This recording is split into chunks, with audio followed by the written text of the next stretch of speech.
What's up, everybody? It's your host, Daniel Buyaba, and I'm back with another podcast episode, man. And we're back. We're talking about the conference finals still. One team has booked a spot to the NBA finals, and there's another two teams still battling out. Uh, Shout out to Oklahoma City Thunder, man. Last time we was on the podcast, it was 1-0. And they already made their way to the NBA Finals before our next episode, man. They have beaten the Minnesota Timberwolves in 5 games. Like I said, they would have. Shai Gilgeous-Alexander was amazing. He had an amazing series. He only had one bad game, and that's when they lost. They lost by like 40, but that was gonna happen. We knew We knew Minnesota was gonna come out on fire at Game 3 back at the crib. Shai Gilgeous had 14 points. That was his lowest he had, I believe, this playoffs. And Edwards had 30, and they ended up losing and OKC ended up losing by 42. But Shai Gilgeous has been amazing this conference finals. I feel like this might have been his best series this season. This playoff series. Man, he averaged about 31 points per game. Yeah, he averaged 31.4 points a game, 8.2 assists, and 5 rebounds this series, man. He did that in 5 games. That's an amazing performance, man. He shot amazing this game. He got to the basket. He got to foul line, man. Everybody just keep calling him a free throw merchant, whatever that means, that he gets to the line and such like that. But that's how you play basketball. You gotta get to your spots, man. And like, it's crazy how like people don't realize like he gets to his spots so easily, bro. Like, there's no defense that can contain him right now. He hits the midi so nasty. He knows how to get to the basket. Like, he has a lot in his game right now, like, that we haven't figured out. And he's only 26 years old. So like, this is just his prime now. Like, once he just wait, man. Like, I'm proud of this guy, man, because like, if y'all don't know, man, I was a big Kentucky fan when John Calipari was there. So I followed him every year since John Calipari was there. And when I see Shai Gilgeous-Alexander, he came in, I believe, the 2017-18 season. He came in as like a 4-star, and he wasn't projected to start. He didn't start until like the 10th or 11th game after the point guard Quade Green got hurt. And now, like, to see how he developed from there and now, like, it's been amazing, man. Just one of another great guards to come out of Kentucky with Coach Cal, man. So shout out Coach Cal for getting him and developing him. I see people are trying to bash Coach Cal, talk about, oh, they started Quade Green at that time over him, but you can't even say stuff like that, because like, Quade Green was the 5-star. Like, yeah, he just didn't work out. He just didn't fit. Shai Gilgeous, everything Shai Gilgeous has done, he earned it. He earned that starting spot at Kentucky. He earned the MVP that he got this year, and he earned everything. Nothing was handed out to him. So like, when they said that about John Calipari, that gets me mad, because like, everything is earned, not given. And Shai Gilgeous earned that after the 10th or 11th game, whenever Quade got hurt. But going back to the series, man, Shai Gilgeous, he's just been amazing this whole season, man. I'm proud of that guy, man. He's really becoming like one of my favorite players to watch. Like, after, if y'all know, Stephen Curry and Kevin Durant, they're my 2 favorite players in the league right now. But once them 2 retire, I already got my replacements, man. I already know who my favorite players are, and Shai Gilgeous is one of the 3. That's gonna be my favorite players, man. All right, fuck it, I'm gonna say it now. Victor Wembanyama is gonna be my favorite player, because he's gonna be a stud in the 3 or 4 years. When he gets his team right, they're gonna get right. Shai Gilgeous is gonna be my 2nd favorite player. And my 3rd favorite player, I still got faith in LaMelo Ball. I see the potential of LaMelo Ball. He just got to get on that right team. Once LaMelo gets to that right team, it will be crazy, man. It will be crazy. Speaking of LaMelo Ball, Tyrese Halliburton, man, I got to talk about them too towards the Indiana series. I got to talk about them too. But Shai Gilgeous, man, led the Thunder to a 4-1 series. J-Dub played amazing this series. J-Dub averaged about 22 points this series. He played amazing, man. J-Dub had answered the critics, man. They were talking about if J-Dub was the right number two option. He averaged 22 points this series, man, on 49% shooting and 46% shooting the three. Like, he's been amazing, man. He's been amazing. Shout out to him. Shout out to Sam Presti, man. Sam Presti, man, he got J-Dub off the Paul George trade. He was part of the Paul George trade. Now I think about it, because the 12th pick was supposed to be the Clippers that year. So shout out to J-Dub, man. He's been amazing. It's been a great draft pick from him and Sam Presti. Shout out Sheik Holmgren, man. Sheik Holmgren. He's gonna be one of them ones too, man. One thing, like Sheik Holmgren, he went to Gonzaga, so you know, I mean, I'm not really big fans of Gonzaga players. I just, that's just like a school I don't really like. But he went to Gonzaga, so I didn't really like him. But once I seen him get drafted to OKC, and like I said, Shay's my guy, so I had to mess with him. But Shay, he had an amazing series this series too as the third guy. Averaged 18 points. His rebounds could have been higher. He averaged 6 rebounds, but he shot 56%. He shot 56%, and on the defensive player of the year, if you could say, probably he wasn't guarding him. Probably Rudy Gobert was guarding Isaiah Hartenstein. But man, shout out to Sheik Holmgren, man. Shout out to Lou Dort. We can say Lou Dort, Cason Wallace, another Kentucky guard. Alex Caruso, just playing a great defense. Great defense on Anthony Edwards, man. Anthony Edwards and the Timberwolves offense was just so predictable, man. It was just straight isolation. You're not going to beat the Thunder with, like, the Thunder has one of the best defense we ever seen in NBA history. At my lifetime, I would say that. They have one of the best defensive, like, they have those 4 guys I just named. J-Dub, Lou Dort, Caruso, Cason Wallace, like, an all switch on the guard. You can do it. They run through all switches. Like we said last episode, you saw Alex Caruso going over the screens. Them screens was nothing to him. He was going over those screens, man. Just the defense. Like, everybody was comparing Anthony Edwards to Michael Jordan, all that. But I feel like he got to add more to his game, man. Once Anthony Edwards get his post game up, like Jordan and Kobe, he will be nice. D-Wade kind of had that post game too. I can say that. But once he get that in his game, that's when he's going to be nice. Because when he's in the post, he has options. He's going to do a turnaround shot, or he can see the doubles coming because, you know, they were doubling him. So he would have to get options, pass it out. Like, Anthony Edwards was doing good passing the ball because they saw the doubles. So imagine him with his post game. He's catching the ball, posting up. You see 2 coming. He cross-court passed it. McDaniels for the 3. You see Randall on the opposite block. You see Mike Conley, Dante DiVincenzo. That's a kick out for the 3. It's just, or you see Dante cutting to the basket, man. It's just a lot of options you can see once you have a guy in the post game that can play with the post. And then, like I said, y'all compare him to Jordan. Jordan had a post game with the shot. Anthony Edwards' footwork is amazing. So I feel like this offseason, he said this is going to be one of his best offseasons. And I feel like this offseason, he's going to work on that post game. So once you see next year when he's in that post game, you'll come back to this clip. You'll for sure come back to this clip when he starts improving his post game. I keep saying post game. Yeah, post game, yeah.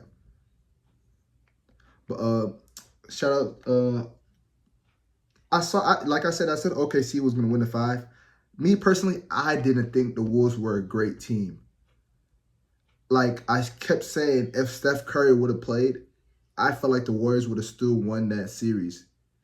I just didn't see like anybody that could stay in front of Shai Gilgeous-Alexander.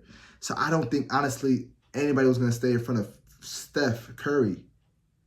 Like, I just felt like the Warriors would have, that's why I'm mad the Warriors couldn't get one win. Just to showcase what Steph Curry would have done in Game 6. They couldn't get one win. Like, I'm so mad still. Because, like, Warriors really couldn't beat the Wolves, bro. The Wolves weren't a good team at all. And I still feel like if it wasn't Luka, if it was still AD on the Lakers, I feel like that Lakers team would have beat the Wolves. I just felt like that Lakers team would have beat the Wolves too. But that series is gone over.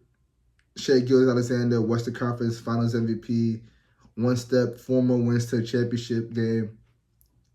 And yeah, that series ended before this podcast. So But the other series that didn't end, I thought it was gonna end yesterday. I thought. Well, I didn't. Yeah, I thought, but then again, they're going to New York. New York. I couldn't see New York losing at the crib. But Indiana Pacers, man. Indiana Pacers versus the New York Knicks. That series is 3-2 now, man. Been great series. Great series. Every game's been close. Game 2, Indiana. I believe, did Indiana come back that game in game 2? That's when Siakam was going stupid.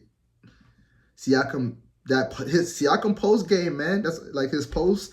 He gets to his spot. He shoot off his right shoulder. He's nice. He's nice. But nah, that game was back and forth that whole game.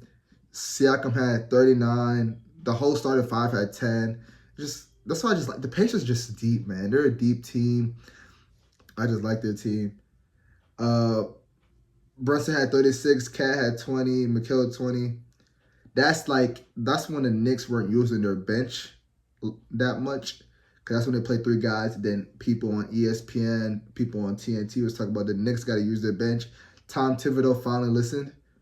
Game 3, they won that game. Pacers blew a 20-point lead. Game 3 at the crib. That was kind of shocking. Because Brunson didn't shoot the ball that well. He just got to the line. Mikal Bridges didn't shoot that ball well. Anthony Towns didn't shoot that ball really well. It's just the Pacers. The thing with the Pacers play fast. The Pacers play like how I coach my teams. We play fast. We want to get 3 dribbles across half court. We're shooting a 3. 3 dribbles across the court. We're passing it to the trail man. 3 dribbles across the court. We're throwing it to the 4-man or the 5-man, whoever's running baseline to baseline. Not baseline to baseline. Vertical. Or we're doing our starting off with a pick and roll. That's how the Pacers score at will. That's what the Pacers do. I feel like when they're at their half-court sets, that's when they come to struggle. And that's why I feel like my team, when I coached last year, kind of struggled. But because sometimes, like, they didn't know, like, well, we're not going to talk about that. But when they get in the half-court, the Pacers really, like, the Knicks slowed the game down when the half-court. The offense was stagnant. Like, they just couldn't score like 100 points. That's not what they do. They only had 20 points in the fourth. Halliburton had 20 that game. Miles Turner 19. Siakam had 17 after a 39-point game. Like that can't happen. You can't have that. But yeah, Pacers lost that game in that fourth quarter. Oh, that's the game Cat went stupid in the fourth quarter. Yeah, Cat had 20 in the fourth quarter. Oh yeah, Cat, man. Hey, Cat, a Kentucky player, man. Shout out to Coach Cal. That's some Calipari boys I've been talking about this episode. Man, he got an and one to the basket. He had a step back 3 that could have been a 4-point play. He had another 3. He caught a body. Cat was just doing it all in the fourth quarter, man. They won that game because of Cat. That's when Jalen Brunson was on the bench for a while with foul trouble, and Cat took over. Yep, that's the game up. Yep. Game 4, that's when my boy Tyrese Halliburton went nuts, man. I've been saying Tyrese Halliburton was one of the ones. He's the best guard in the East. He's for sure top 3 in my eyes in the East. And 32 points, 12 rebounds, 15 assists, triple-double, right, with 0 turnovers. Hey, the next day, they was talking about he could be the next CP3. And I see why they say that, because CP3 is a pass first. CP3 can score when he wants to. CP3 doesn't lose the ball. He controls the ball. But CP3 had the handle. Tyrese has the handle, but CP3 had a little shift with his. So I see why they were saying that comparison. But Tyrese Halliburton had him a game. And Siakam had a game too. He had 30 that game. Ben Mathurin had 20 that game. Whew. That was just a great game, man. Aaron Naismith had great defense on has been having great defense on Jalen Brunson this game, this series. But Tyrese Halliburton, man, he made a name for himself going up 3-1. Just amazing, man. Just his passing was like, he wasn't scared. He's not scared to make the wrong pass. You feel what I'm saying? Like, he's not scared to like like thread the needle or something like that. Like he's a true point guard, like a pass first point guard, and his scoring was just there. Like he started off the game hot from three. I think he had like 5 threes, and he had like I think he had like 4 in the first half. I don't know how much he had in the first half, but he had a lot, and that was coming back home. I think that was the first game Josh Hart came off the bench. That's the first game he started using the bench more. Yeah, coach started using the bench more, I believe. Josh Hart had a double-double off the bench. So, coach could say it worked, even though they lost that game. But they went down 3-1 going back to the crib. And then yesterday happened. Tyrese Halliburton was a no-show. So it made like guys like Stephen A. Smith talk about he's not a superstar. But I still think he's a superstar. But it's been times Tyrese Halliburton has done this. Like he'll go off one game and then next game he'll just be a no-show. I hate when he does that. Like I hate when he does that, bro. He had 32 to 8 points. But he still has 0 turnovers, 6 assists. But it's just not enough, bro. Tyrese can't do that. Siakam had 15 points. Like in a must-win game, like now they playing with fire, bro. They gotta win tomorrow night. They gotta win tomorrow night, bro. They gotta win. I think they'll win tomorrow because it's at the crib. Beginning of the series, I had Pacers in 7, but if this goes 7, the way it goes 7, I don't know if they'll win that back in New York because the Mecca's gonna be loud. But I had Pacers in 7 to start the series, but Pacers in 6 for sure.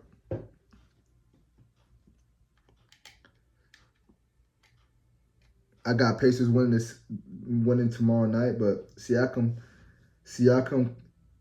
had a great game because his plus negatives was a -1 out of the whole starting lineup. The whole starting lineup was -20, 20, 25, 23. Halliburton can't take 7 shots. 6 assists is cool. 8 points, you can't have 8 points. Harry Halliburton always got to have 15 to 20. I mean, not even 15 to 20. Nigga's a must-win. Nigga, get 20 to 25. You got to get 20 to 25. Bam Mathurin had 23 points. That's good. He needs to keep doing that. He needs to be that one guy off the bench. Coach played a lot of Jarius Walker this game. I was surprised why that he played Jarius Walker a lot. He hasn't been playing Jarius Walker. But he played him a lot. Obi Toppin. Had 11 points, but that's not enough. Pacers didn't have a sense of urgency. Like, they didn't want to finish this. And that's kind of worries me because, like, don't play with them 3-1 leads, bro. They could happen, bro. But I feel like the Pacers will close it out tomorrow at the crib. Indiana's a basketball city. It will be loud in there tomorrow. It will be loud. And I just don't see them losing. It might be a blowout. It really might be a blowout. Not even a blowout. I can't lie and say it's a blowout because Knicks, all the games been close except for yesterday. Even though they cut it down to 10 in the fourth quarter. They honestly cut it down to 10 in the fourth quarter. I don't know what else happened. But, yeah, man. Shout out to Cat, man. He hurt his knee game 4. Came back game 5, 24 and 13. Brunson, 32 points. Josh Hart again, a double-double off the bench. He sacrificed and put himself on the benches. He did his thing. Dang, now Cameron Payne getting DNPs while he's playing other guys. But, yeah, man. I still got the Pacers winning tomorrow. I feel like the Pacers will win tomorrow. And it will be the NBA Finals. And OKC versus the Pacers. I'm going to give my predictions now because I'll let y'all know why I'm saying my predictions now later on in the show. But I got OKC winning this series. Winning the finals in 6 versus either team. I feel like they're the best team in the NBA. Obviously, they won 68 wins. But I feel like Pacers are a better matchup for them because Pacers are, like, they're deep. They got bench production. Like, they get bench help. Knicks, they don't really get bench help. They've been trying to use their bench, but I just don't see their bench matching up, like coming in. Because, the guys they played 30-plus minutes, the 5 starters. Not counting Mitchell Robinson. I'm counting Josh Hart as a starter because you get starter minutes. I just feel like that's just not enough when they put their bench in. And then they're going to throw all those 4 guys I said. They threw on Anthony Edwards. They're going to throw them on Jalen Brunson. Jalen Brunson's going to be shooting a lot of fouls. He's going to draw his fouls, Jalen Brunson. But getting to the basket is going to be hard. He got to hit the shots. Like yesterday, Brunson only missed 6 shots, and 3 of them was threes. So, but the Pacers are a better matchup for me. I'd rather see the Pacers not rather, but like I picked the Pacers. So I want them to play. But it's going to be a good matchup. But I just don't see either team beating them. I'll give both teams 2 wins, though, on the Thunder. Give them 2 wins. I feel like they're going to get one at home. They should both get one at home. OKC only lost 1 game at the crib, so I'm trying to think where there was still another game at. They won't win game 1. Oklahoma's winning game 1. Unless Pacers or Knicks pull off 2 at the crib, I could see that happening. Or they go up 3-1. No, if they go up 3-1, it will be a home game for OKC, so that can't happen. Yeah, unless I can see the Pacers pulling off 2 wins. I can see both teams really pulling off 2 wins at home. The Mecca in the finals, they'll be lit. Like, they will have to win 2. I can see them winning 2. Indiana's a basketball city. They can steal 2 for sure. If they don't get one on the road. But yeah, I see OKC in 6. Shea Gilgeous-Alexander's too much for them. J-Dub does his thing. Shaq does his thing. Caruso, Carson, Cason Wallace, Lou Dort, they defend well. Shea Gilgeous gets his first Finals MVP and be the first one to get Finals MVP and MVP in the same season since 2013. MVP and Finals MVP since 2013 when LeBron did it, since Curry got robbed in 2015. Yeah, he got robbed. Yep, that'll be true. Yep. But yeah, that's my predictions for that. I want to go through the All-NBA teams real quick because they announced it the day after I dropped it. So, first team, we got Giannis Antetokounmpo. He's been first team for like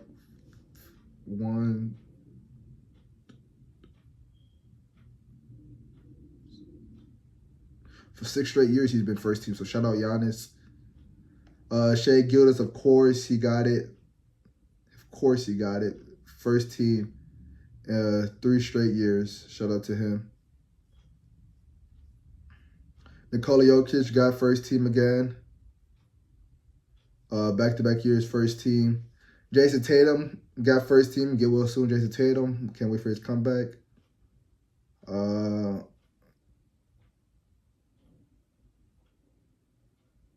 Yeah, that's his 3rd year in a row getting first team. Luka Doncic. Oh, never mind. No, I'm tripping. Read the wrong list. Donovan Mitchell, first team. I think that's his first ever first team. Yeah, that's his first ever first team. Shout out Donovan Mitchell. Well, yep, they got it. Second team, Anthony Edwards. LeBron James. LeBron James. That's his 21st. 21st. Dang, that's his 21st All-NBA award in 22 seasons. Wow, shout out LeBron for that one. Jeez. Stephen Curry, shout out to Stephen Curry's second team. He got 11 out of his 16 seasons. Evan Mobley, he got his second team for the first time ever. Jalen Brunson got second team. Third team, shout out Cade Cunningham from the Detroit Pistons getting third team. A lot of people say he should have been second team over Jalen Brunson. I mean, not over Jalen Brunson, over Stephen Curry. That's a good toss-up because I love both guys, so I just keep the conversation as a mute. But shout out Cade Cunningham. Karl Anthony Towns got a third team. Tyrese Halliburton, third team. J-Dub, shout out J-Dub, first time on the list. Got third team. And James Harden, shout out James Harden, third team. James Harden had a hell of a year, man. Hell of a year for James Harden. Shout out to James Harden, man. He carried the Clippers to the playoffs. I didn't think the Clippers would make the playoffs this year. He carried them. So shout out him. But, man, sick Kevin Durant. Kevin Durant was 2 games away from getting in it. I feel like he would have been third team probably over James Harden. He probably could have got third team. He probably could have got third team. But, you know, the rules, you got to get 65 games. I don't like that rule, but that's the rules. Can't complain too much. You only can say so much. But, man, that's all for NBA, man. I want to do a quick shift to the Champions League. That game is tomorrow, man. I'm so excited, man. PSG versus Inter Milan, man. PSG, the youngest team to ever make it to the Champions League finals, man. They come into the Champions League as a 15. They came in 15th place in the regular season. But say standings don't mean nothing tomorrow, man. They was 15 15th place. Intern coming in as 4th. Intern's been amazing this year, man. The best defensive team in the world, man. They only allowed 1 goal, and they don't even call it group stages now. What do they call it? League phases. Only allowed 1 goal, so they for sure got the best defense. And man, it's gonna be an amazing game, man. How is Luis Enrique gonna do to get his second Champions League title, man, versus a great defensive team? You know, the Italian teams are strictly defense, man. It's gonna be a nice game. I can't wait, man. It's good. It's just so much, man. Dembele, man. What is Dembele gonna do tomorrow? Like, I can't, man. Hold on real quick.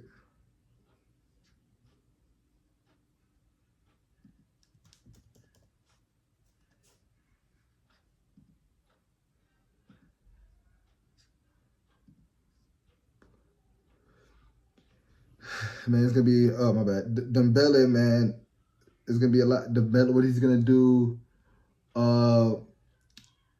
The winger from Napoleon, man, he's coming back to play Intern. I know he's familiar with Intern's defense. I'm impressed what he's gonna do. Inter Milan, they fumbled a lot of games lately, man. They fumbled the Series A title they lost versus the team. Then they lost to Coppa Italia. So man, this is one game they want to win. They got to get a trophy. And on the other hand, PSG is going for the troubling, man. They probably already got they got the domestic troubling, treble or troubling.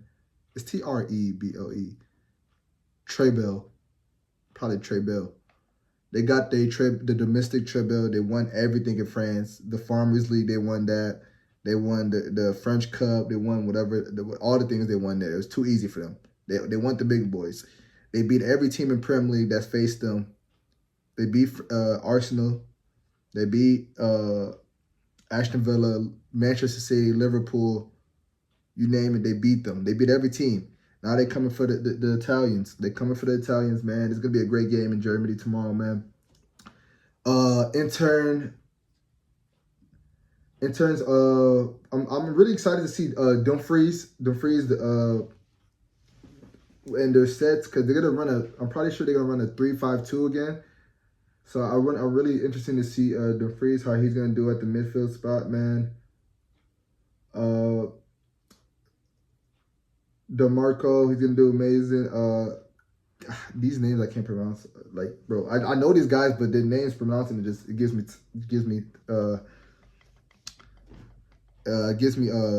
struggles to say the name. But Summer, the goalies, was amazing, bro. It's gonna be interesting because like Inter Milan was basically playing like Barcelona's game.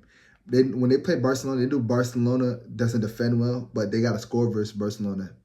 So I was surprised at the offense. Like, I didn't expect Inter to score 4 goals, but as I said, they were playing Barca's way. So I can't wait to see how Lautaro Martinez, he's a winner, man. He's a winner. He's been winning that Intern Series A titles. He's been winning with Argentina World Cup and Copa America titles. He wants to win this Champions League, man, to get revenge from 2 years ago when they played Man City. Tormund, man, he's playing against his French team. Like, there's a lot of teammates on PSG that he's playing against. So he wants to get that dub, man. It's gonna be exciting, man. But I won't be surprised if we get a 1-0 game because Intern's defense is amazing, man. I won't be surprised. Like, I won't be surprised at all. Dembele going against a great defense. If he wants to get Ballon d'Or, tomorrow's the day to stamp it. If he doesn't win tomorrow, I don't think it's stamped on his name. I don't think it's stamped on his name, bro. But we got the youngin Desire Ducey. I wonder if he's gonna start tomorrow. They're gonna do a Bacola. Hakima, I know Hakima. He's looking for this. I think this will be his second one because he won one Real Madrid, I believe. But he's looking for one as the main guy, man.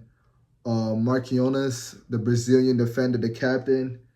The goalie, the Italian goalie, man, it's gonna be exciting because he's probably playing against some of his Italian teammates as well.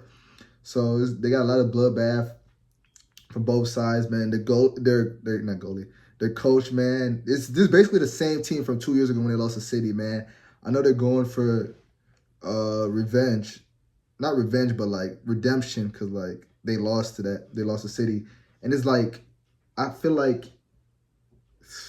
I don't know, man. I've been going both sides, man. PSG, intern, PSG. I've been wrong about PSG a lot this year, man. I had them out versus Liverpool. I had them out, yeah, versus Liverpool. I had them out versus Arsenal. I've been wrong twice, man. So I don't know, man. I don't know who I'm going for. Actually, I do know who I'm going for. I got my team picked. But if PSG win this as the youngest team, I'm gonna feel my guy Kylian Mbappe, man. If they win year one after he leaves, they're gonna make him look so bad. Like, I'm so happy. Like, soccer Twitter isn't as bad as NBA Twitter, bro. Because NBA Twitter, they will crucify like Kylian Mbappe if he loses tomorrow. Like, I mean, not if they lose, but if PSG wins tomorrow, they will crucify Kylian Mbappe so bad. Like I seen it like when he signed to Real Madrid last summer. They said like they lucky NBA Twitter, like soccer Twitter is not NBA Twitter, because like he went to the champions and then they lost. He's supposed to be getting like cooked right now. Like, he's really supposed to be getting cooked right now. I haven't seen too much of them, but like if they win tomorrow, he's gonna get cooked. But man, Dembele had an amazing season, but this gonna look bad for Mbappe, bro? He's gonna go back to France next week, and he sees Dembele with a Champions League before him. Like, who would have thought that, bro? Dembele being the main guy, he gets a Champions League before him. Who is Dacier Doué? I don't know if he's got called up for the French team, but PSG, man, the game's gonna be won in the midfield always. It's always one in the midfield. They're running 3-5-2. PSG is probably gonna run I don't even remember what they ran versus Arsenal last time. Let me check real quick. Come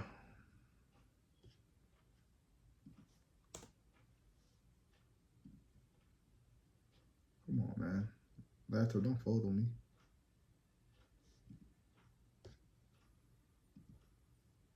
Oh, they ran a common 4-3-3. Mendes is gonna be amazing. Like Torres versus not Torres. Lachacho Martinez versus Mendes is gonna be good. Turman versus Hakima. Whoever side they matched up on, that's gonna be good. And Ventina and Ruiz at the midfield squad is gonna be great, man. I just can't wait to see how this goes, man. I'm excited for this game, even though it's none of my teams, bro. I'm sick. Real Madrid still lost, but Real Madrid's coming back next year with reinforcements. You already know who they signed. We signed Dean Hazunin from I forget, he's at this England team, Baltimore, whatever it's called. But then we signed Trent Alexander-Arnold from Liverpool. We got our coach Xabi Alonso from Bayern Munich, and we're probably gonna get another left back. I'm hearing a lot about Alvo from Benfica, but it's not about Real Madrid right now. But it's about PSG and Inter, and I'm just excited, man. I got Inter winning their second Champions League. I hope I'm not wrong. I've been wrong about PSG all year, but since I've been wrong, PSG fans might got a chance of winning. But I got Inter winning. I feel like it's just the defense that's gonna come through, man. That 3-5-2, like they're gonna win that at the midfield. It's gonna be a lot, bro. But if PSG gets a go early, they're gonna sit back. And when they sit back, their defense is strong because their midfield is gonna be sitting back. It's gonna be interesting, bro. And if they sit back, Inter got to start coming as an attack team. So I hope Martinez plays a full 90. I know he's been banged up. Turnham been banged up too.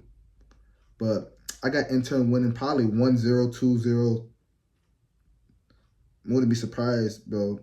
But if Dembele goes ghost, I hope he doesn't go ghost tomorrow. I really hope he doesn't go ghost tomorrow. That'll be a shock. But I got Inter win their second one. This is the first time these two teams are playing versus each other too, so that's another history. There's a lot of history in this game. Germany is going to be loud tomorrow, man. I can't wait. 3 p.m. this time. Probably going to be 8 p.m. there unless there's 6 hours. But I'm locked in tomorrow, 3 p.m., man. Yeah, man, I got Inter Milan winning tomorrow, man. I got them winning. Hopefully I'm right.